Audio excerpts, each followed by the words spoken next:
He, of course, is the great baseball writer, historian, Hall of Famer, Jayson Stark. Hello, Jayson.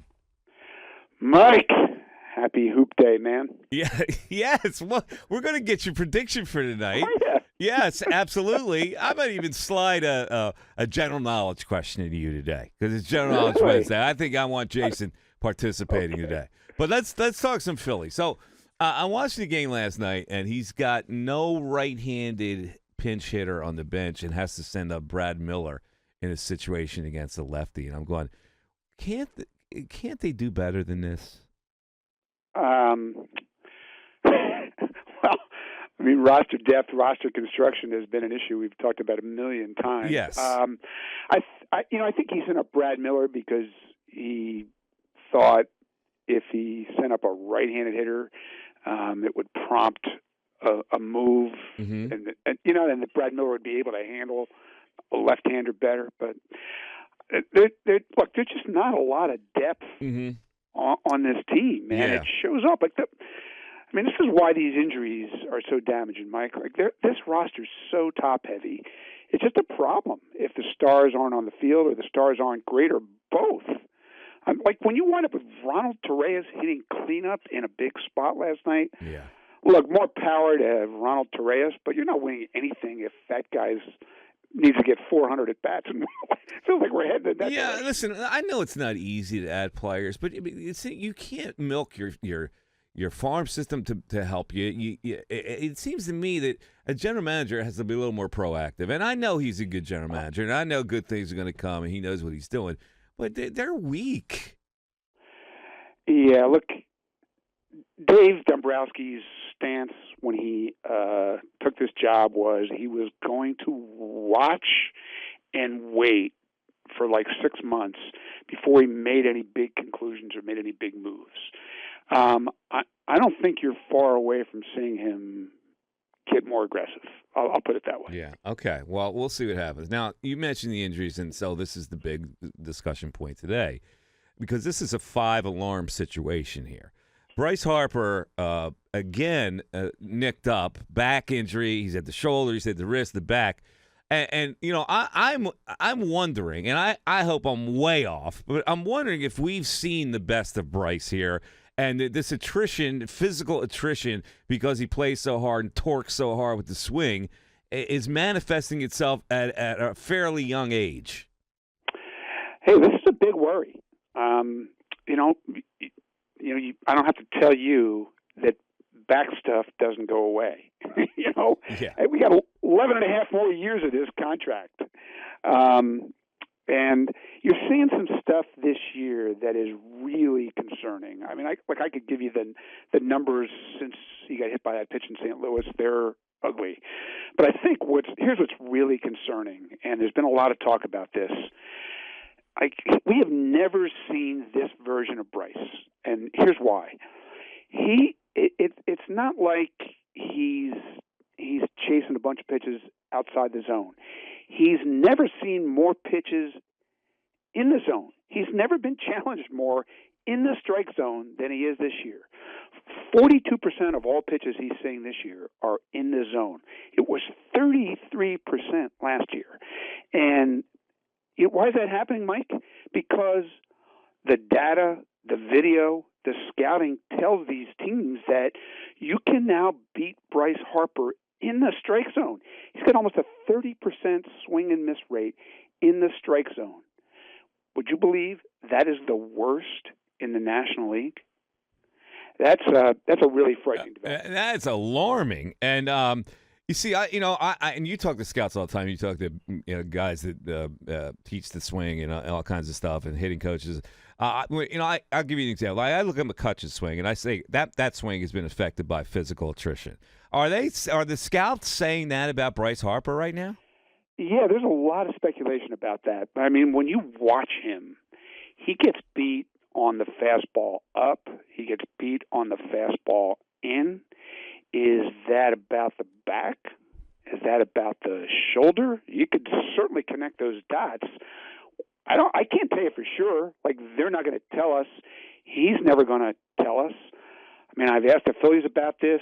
They've talked about it. They seem, at least outwardly confident that he is going to find ways to make adjustments because he's so driven to be great.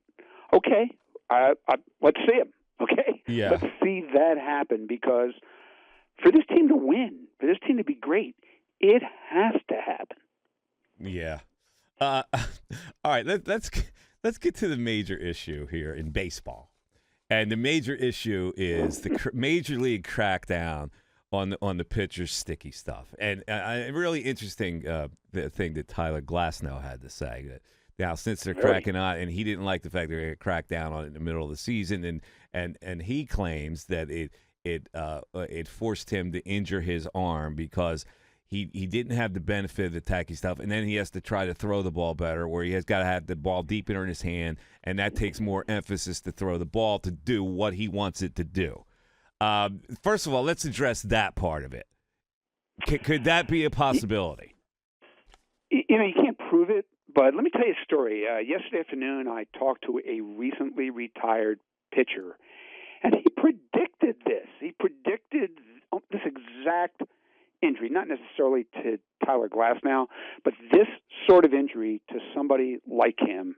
And he thinks you're going to see a lot of this. He said this is going to be the next big story in the game, a rash of injuries to pitchers who've been using something for grip and now are desperate to find a way to rediscover that feel for the baseball that they no longer have. And Mike, here's how he described it to me. He said, the baseballs are rubbed up with this mud stuff before the game. Then they sit in the ball bag for hours. He said, now what's mud? Mud is wet dirt. But what happens after the wet dirt dries?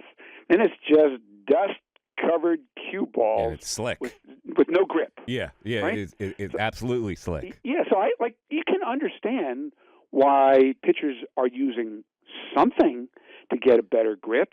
And, everybody understands the reason to ban spider tack and all the most extreme stuff, but to do it in the middle of the season, it just surprises me that there's no effort to give the pitchers some approved substance they can use for some kind of grip, or even if it's just some kind of rag they can take out there with the rosin bag. All right, so now let's get, because you mentioned the evil substance. That's the spider tack. Now, Glasnows says he uses sunscreen in company with rosin, and that gives him the grip. The spider tack, now it's this sticky goop. Now I actually used it.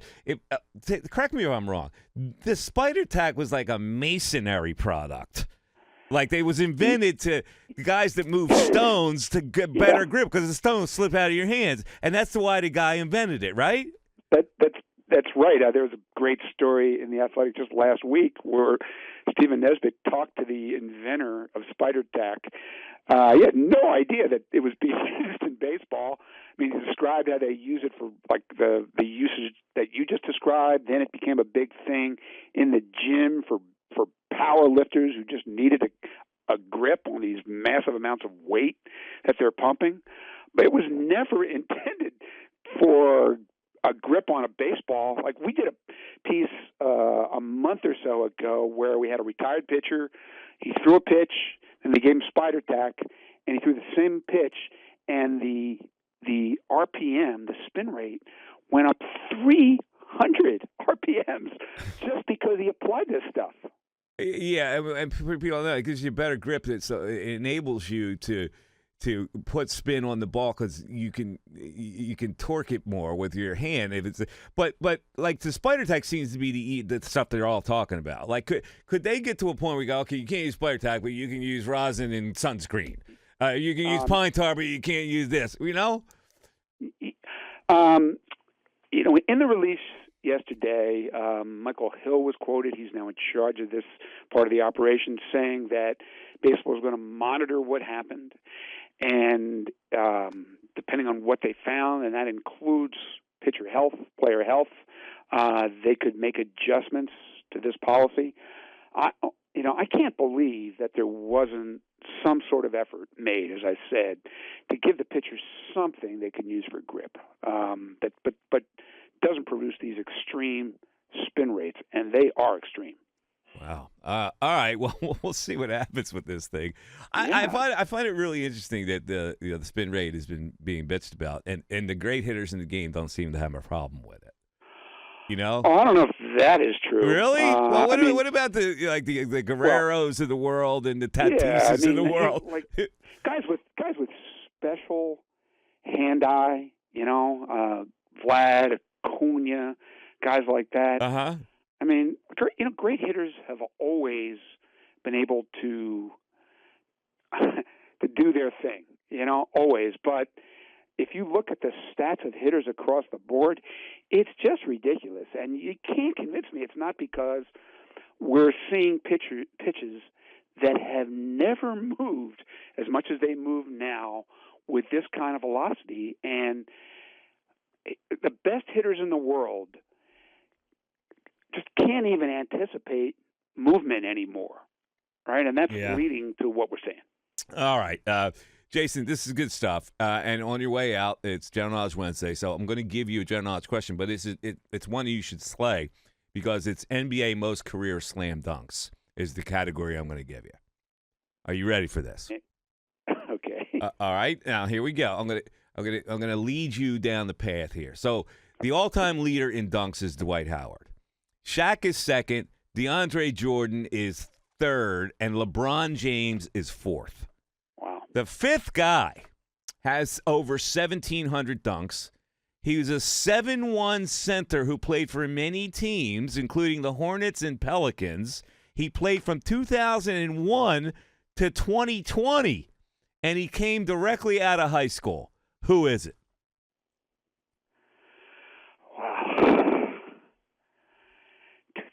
2001 to 2020. 19-year career for this guy as a center who blocked a lot of shots, made a lot of dunks, and came out directly out of high school. Mike, I do know this. I can picture him. In fact, he was drafted by the same team as another high schooler. The Chicago Bulls drafted him. Right. Oh God.